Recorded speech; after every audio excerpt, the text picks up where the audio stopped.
Antonio, can you provide an example where you didn't settle for the norm, and as a result, you benefited greatly due to unleashing the power of critical thinking? Well, one of the things that I went through was running for Congress in a political arena where Hollywood really doesn't get involved too much unless they want to tweet. But I actually got involved. I actually went to Washington, D.C., and I ran for a political office. One, because I wanted to learn about how the government really works, which is not good at the end of the day. And two, I really care about the community that I lived in because I moved from Italy to this country, and I really kind of felt like this country adopted me in a way that you really don't feel that nowadays as much. So I spoke my mind, about freedom and about beliefs that I believe in, like God and Jesus Christ and things that are important to me. And by doing so, you really found out who your friends are, who your friends really weren't. And it's like everybody has their perfect team, they want to follow, but at the end of the day, they live a different life in their own personal lives. So for me, when I came out and fought for my community and like I said, for my beliefs, my religion beliefs and my freedom as a whole, I was attacked. But that attack only can make you weaker and destroy you and take you to turmoil, or it can build you up and make you stronger than ever, like you never even believed. So, Antonio, what are the core principles that guide your decision-making and actions in life whenever you are ready? To be thankful, to be humble, all those things, all those values come from faith, and then not being selfish and being a giver and, just really respecting the daily routine and the situations that you're in and appreciating every moment in life. We go through times, we go roller coasters as a society, up and down, but it seems to me that when everything reaches the end and we feel like that there's this cloud over everything, then the light starts purring in just a little bit. And as soon as that happens, which I'm seeing right now daily, is that people are smiling more often. They're going, you know what? We don't want to live in darkness. We don't want to live in unhappiness anymore. We choose to smile and live. Mr. Ted Dibiase will kick things off first, and he'll let us know why Elvis was a singer that made statements through his music. I don't know, just as an individual, as a musician, I've never seen anybody, and I've seen movies about Elvis. I've read books about him and everything, and I was a fan.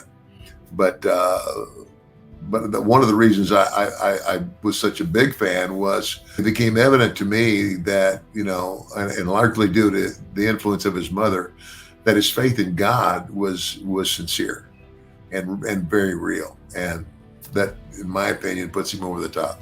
Mr. Ted Dibiase right now will go and finish this entire thing out with his topic, of course, of giving back. He will make a case for giving back as the greatest gift we can give ourselves. Through the word, of course, Mr. It's a need that's never going to go away, and as long as I would say that to anybody that's a celebrity, take your celebrity and more than lavish yourself with things, take what you've been given as a gift and try to give it back in whatever way God would have you give it back. The same question now will be posed to Mr. Mike.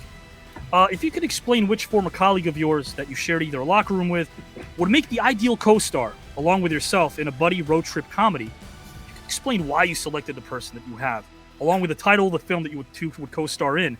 So, of course, he takes the 2 boxes of the raisins, rips the top off the raisins, and goes and shovels them down his throat. And I go, "You okay, Steiner?" And he's like, doing it again, getting worse. And I go, "I don't know if I can get over to the side. Are you choking?" And he started choking worse. And finally, Scott Steiner, his brother, sits up and he goes, "What's the matter?" And I said, "Your brother's choking on the raisins." And Scott goes, "Well, take him away from him." I'm like, "Are you kidding me? This is like something out of Dumb and Dumber." And I mean, there is always these situations like that with, being on the road as much as we were, they were countless. So my idea would be, if I was going to do a ride along type movie, to do a lot of different stuff like that. And, stuff that a lot of it actually happened, and call it Varsity Club Hits the Road, starring Rick Steiner and myself. I would go back in the time when Jesus Christ was being crucified. And first of all, I would try to help him in any way possibly that I could. And I would ask him to come with me back to early 2023 to save my son's life. If he possibly could tell me anything I could have done or our family could have done to save my 36-year-old son from passing away.